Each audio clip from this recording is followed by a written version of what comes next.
Hello everyone. तो आज हम आइसोमरिज्म का लेक्चर 9 पढ़ेंगे। लेक्चर 8 में हमने पढ़ा था कि डिग्री ऑफ अनसैचुरेशन कैसे फाइंड करते हैं। तो उसमें केस 1 और केस 2 ऑलरेडी कवर्ड है और आज हम केस 3 की बात करेंगे। तो केस 3 में कुछ ऐसे मॉलिक्यूल्स होते हैं जिनका स्ट्रक्चर बहुत कॉम्प्लेक्स होता है, कॉम्प्लेक्स स्ट्रक्चर्स ये, ठीक है।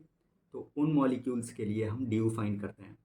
So for close 3D structures, जिसे कॉम्प्लेक्स स्ट्रक्चर्स भी बोलते हैं, उन मॉलिक्यूल्स के लिए डिग्री ऑफ अनसैचुरेशन फाइंड करेंगे।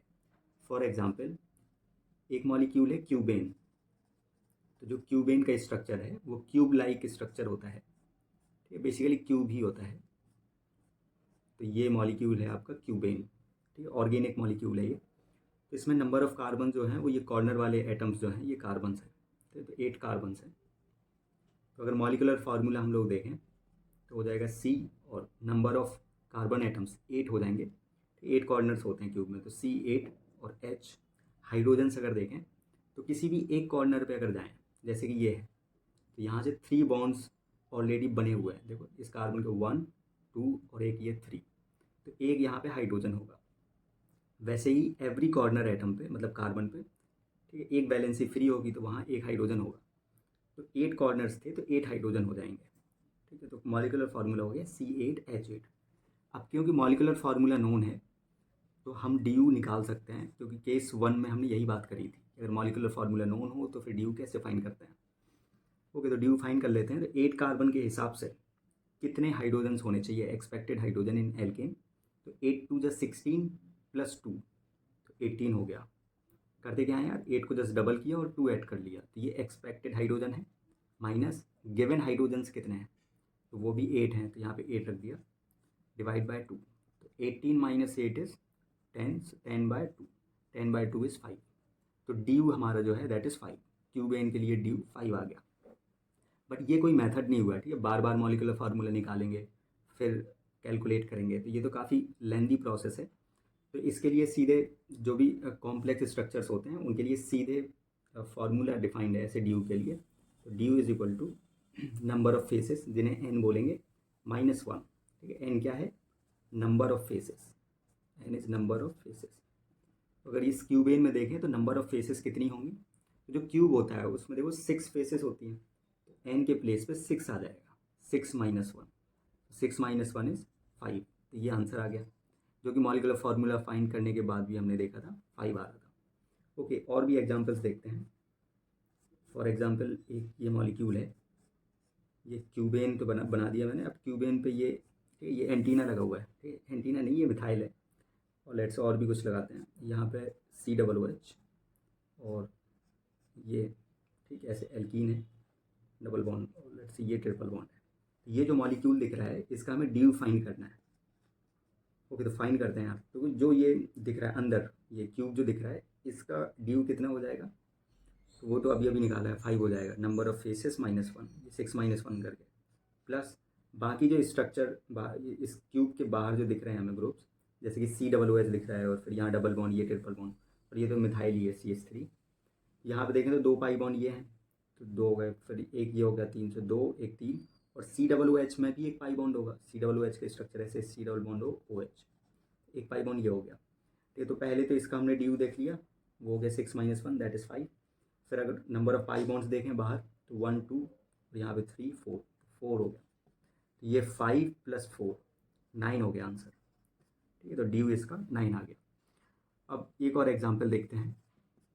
प्रिज्मेन का अगर हम लोग देखें, प्रिज्मेन जो मॉलिक्यूल होता है, ठीक है, तो प्रिज्म लाइक स्ट्रक्चर होता है। जैसे क्यूबेन का स्ट्रक्चर क्यूब लाइक होता है, ठीक है, क्यूब ही होता है, वैसे ही प्रिज्मेन का प्रिज्म की तरह होता है, ठीक है। तो ये देख लेते हैं, जैसे ये एक ट्रायंगल बनाया, और लेट्स से एक ट्रायंगल और यहाँ पर बना दिया, फिर इनको ज्वाइन कर दिया ऐसे, तो ये प्रिज्मेन है।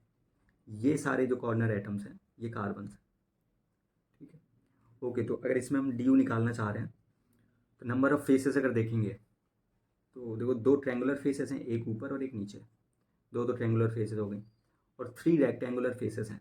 जैसे एक तो ये हो गई सामने वाली 1, फिर एक ये हो गई साइड वाली लेफ्ट साइड में, और एक ये राइट साइड वाली हो गई, रेक्टेंगुलर फेसेस हैं ये। तो टोटल नंबर ऑफ फेसेस 5 हैं, सो 5 - 1 दैट इज़ 4, तो डी 4 हो गया। ओके, तो ऐसे ही हम लोग फाइंड करेंगे कॉम्प्लेक्स स्ट्रक्चर्स के लिए डी। तो करना क्या है, फिर से एक बार क्विकली रिवाइज कर लेते हैं। तो जो जब भी क्वेश्चन दिया जाएगा क्लोज 3D स्ट्रक्चर्स का, तो हम क्या करेंगे, नंबर ऑफ फेसेस काउंट कर लेंगे। तो नंबर ऑफ फेसेस को n बोल दिया, बस 1 सब्ट्रैक्ट कर देना है। 1 सब्ट्रैक्ट करके जो भी आएगा that will be DU, degree of unsaturation.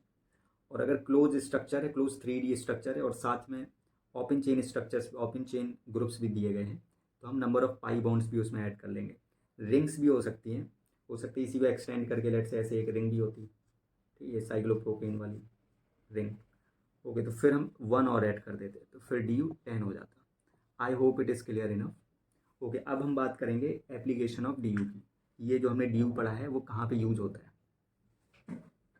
Okay, तो अब स्टैंडर्ड में हम एप्लीकेशंस ऑफ DU की बात करेंगे। तो फर्स्ट एप्लीकेशन है DU का, ठीक है, कंपेयरिंग मॉलिकुलर फार्मूला। ठीक है, तो 2 मॉलिक्यूल हमें गिवन होते हैं, जैसे कि एग्जांपल है, एक ये है और मॉलिक्यूल और एक ये है। तो इन दोनों मॉलिक्यूल्स में क्या रिलेशनशिप है वो फाइंड करना होता है, ठीक है, कि किस तरह के आइसोमर्स हैं। तो 2 मॉलिक्यूल आइसोमर्स कब होते हैं, जब उनका मॉलिकुलर फार्मूला सेम होता है। तो हमें ये तो देखना पड़ेगा कि इन दोनों के मॉलिकुलर फार्मूला सेम है या नहीं, मतलब कंपेयर करना पड़ेगा। तो एक मेथड तो ये है कि सारे कार्बन काउंट करो, फिर हाइड्रोजन देखो कितने हैं, ठीक है, वैसे तो कर ही सकते हैं, ठीक। लेकिन DU का यूज हम कैसे करते हैं तो वो देख लेते हैं। तो सबसे पहले हम क्या करते हैं कि नंबर ऑफ कार्बन्स काउंट करते हैं। जैसे यहाँ पे देखा 1 2 3 4 5 6 7 8 9 10 11 12। तो फर्स्ट मॉलिक्यूल में 12 कार्बन एटम्स है, ठीक, 12 कार्बन है। सेकंड मॉलिक्यूल में अगर देखें तो 1 2 3 4 5 6 7 8 9 10 11 12। सेकंड मॉलिक्यूल में भी 12 कार्बन एटम्स है। तो दोनों में नंबर ऑफ कार्बन एटम्स तो सेम है।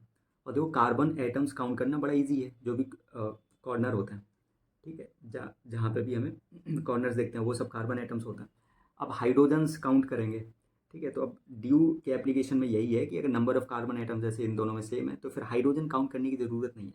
अब आप DU देख लें, तो फर्स्ट मॉलिक्यूल का अगर DU देखेंगे तो देखें 2 रिंग है, तो DU इक्वल टू 2 प्लस, अब नंबर ऑफ पाई बॉन्ड्स देखें तो 1 2 3 4 5 5, तो DU हो गया 7। सेकंड मॉलिक्यूल का DU देखें, सेकंड मॉलिक्यूल में 1 2 3 4 5 6 7 7 पाई बॉन्ड्स हैं, ठीक है, तो DU 7 हो गया। एक भी रिंग नहीं थी, तो देखो DU दोनों का मैच कर गया। तो क्या क्या करना है, पहले सबसे पहले तो नंबर ऑफ कार्बन आइटम्स देख लिए, वो सेम है। उसके बाद DU देख लें, अगर DU मैच कर रहा है तो इसका मतलब नंबर ऑफ हाइड्रोजन एटम्स वो सेम होंगे। अगर इसमें हाइड्रोजन्स हम काउंट करेंगे फर्स्ट मॉलिक्यूल में और फिर सेकंड में काउंट करेंगे तो दोनों में इक्वल नंबर ऑफ हाइड्रोजन्स आएंगे, ठीक है। तो अब हाइड्रोजन्स काउंट करने की ज़रूरत ही नहीं है, तो दोनों का मॉलिकुलर फार्मूला सेम हो जाएगा, मॉलिकुलर फार्मूला सेम हो गया। तो ऐसे DU हेल्प करता है मॉलिकुलर फार्मूला कंपेयर करने में। सेकंड एग्जांपल देखते हैं। तो सबसे पहले इसमें number of carbon atoms count कर लेते हैं। मतलब बेसिकली जब DU का एप्लीकेशन क्या है कि हाइड्रोजन्स काउंट ही नहीं करने पड़ते, ठीक। ओके, ये एग्जांपल करते हैं। इसमें अगर नंबर ऑफ कार्बन आइटम्स देखें फर्स्ट मॉलिक्यूल में तो 1 2 3 4 5 6 तो यहाँ पे हो गए 7 8 9, तो 9 कार्बन आइटम हो गए, कार्बन आइटम 9 हो गए।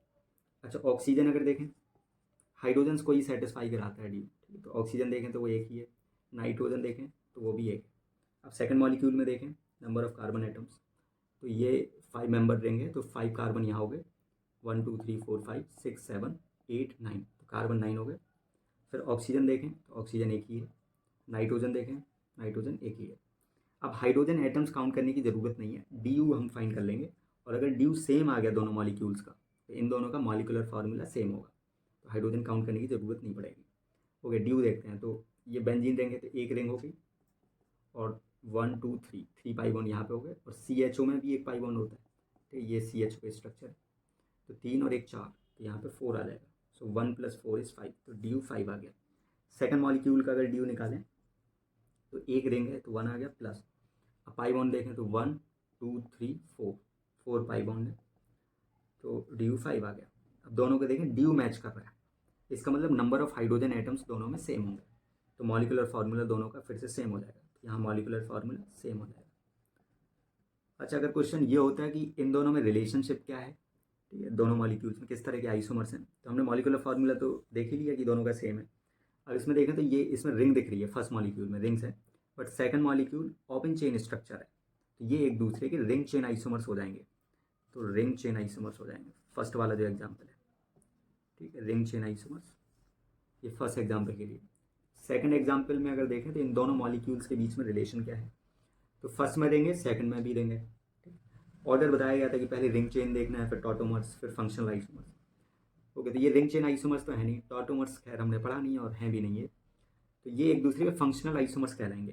क्योंकि देखें फंक्शनल ग्रुप्स डिफरेंट है, यहाँ सोचो है, सोचो मतलब CHO एल्डिहाइड, ठीक है, और यहाँ पे एल्डिहाइड नहीं है, यहाँ एल्कोहल है, ठीक है, अलग अलग फंक्शनल ग्रुप्स हैं। यहाँ अमीन है, ठीक, इमीन, यहाँ ट्रिपल बॉन्ड है, यहाँ पे अमीन है। ओके, तो दोनों का फंक्शनल ग्रुप्स डिफरेंट है दोनों में, तो ये एक दूसरे फंक्शनल आइसोमर्स हो जाएंगे। यहाँ लिख देता हूँ मैं फंक्शनल आइसोमर्स। ओके, तो क्विकली हम देख लेते हैं क्या किया हमने अभी तक।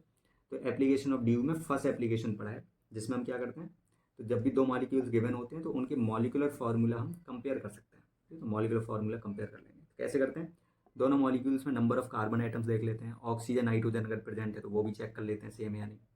उसके बाद हाइड्रोजन्स हमें काउंट करने की ज़रूरत नहीं है, फिर हम DU निकालते हैं, ठीक है, और DU अगर सेम आ गया, अगर DU सेम आ गया तो फिर नंबर ऑफ हाइड्रोजन आइटम्स भी सेम होंगे, तो molecular formula in the and same हो जाएगा। दो एग्जाम्पल क्वेश्चन हमने किए, और ये भी हमने देखा कि इन दोनों मॉलिक्यूल्स में क्या रिलेशनशिप है, ठीक है। तो फर्स्ट वाले एग्जाम्पल में रिंग चेन, सेकंड वाले एग्जाम्पल में फंक्शनल आइसोमर्स हो गए। ओके।